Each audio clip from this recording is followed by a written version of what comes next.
លោកគ្រូមានវិធីរកលុយអត់ចង់រៀនជាមួយលោកគ្រូវិធីមានបងមានអញ្ចឹងណាវិធីមានបងអញ្ចឹងណាតាមអនឡាញអញ្ចឹងបងវិធីរកលុយហ្នឹងគឺមានច្រើនអញ្ចឹងបងណាលោកគ្រូសូមបញ្ជាក់ខាងលោកគ្រូណាហើយលោកគ្រូបង្រៀនបងពាក់ព័ន្ធនឹងការរកចំណូលតាមអនឡាញមាន3ធំធំនៅខាងលោកគ្រូណាអត់បរៀនច្រើនទេលោកគ្រូយកដល់3ធំធំមកចែករំលែកបងបង្រៀនទេបងអញ្ចឹងណាមួយ Facebook page ពេញនិយមតែម្ដងបងណារកចំណូលបងគេថាធ្វើ content មាតិការរកចំណូលតាម Facebook page បញ្ជាក់ណាបង Facebook page ល្អជាងមានបងប្អូនយើងក៏សួរគ្រូថាគ្រូចុះបើសិនជា account ធម្មតាយើងអាចរកចំណូលបានអត់ account ធម្មតាគឺអត់បានទេតើតែ account ទៅជាមុតអាជីព account មុតអាជីព professional mode ហ្នឹងទៅអាចរកលុយបានហើយបើខ្លាំងជាងនឹងធំជាងនឹងពេញនិយមតាមដល់គឺគេធ្វើ page អញ្ចឹងបងអាហ្នឹងរៀនរកលុយអញ្ចឹងបងគុតគងគ្រួសារតាម page 2 YouTube channel អាហ្នឹងក៏បានដែរអញ្ចឹងបង3គឺ TikTok ហ្នឹងបង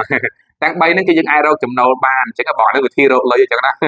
នឹងបកស្រាយអញ្ចឹងបានហើយរៀនជាមួយគ្រូគឺបានតទៅឆាតបងណាលោកគ្រូបង្រៀនមាន2មួយចង់មកសិក្សាផ្ទាល់នៅទីតាំងលោកគ្រូក៏បានបរិយាពេញពុតបឹងស្នាភ្នំពេញច្បារអំពៅ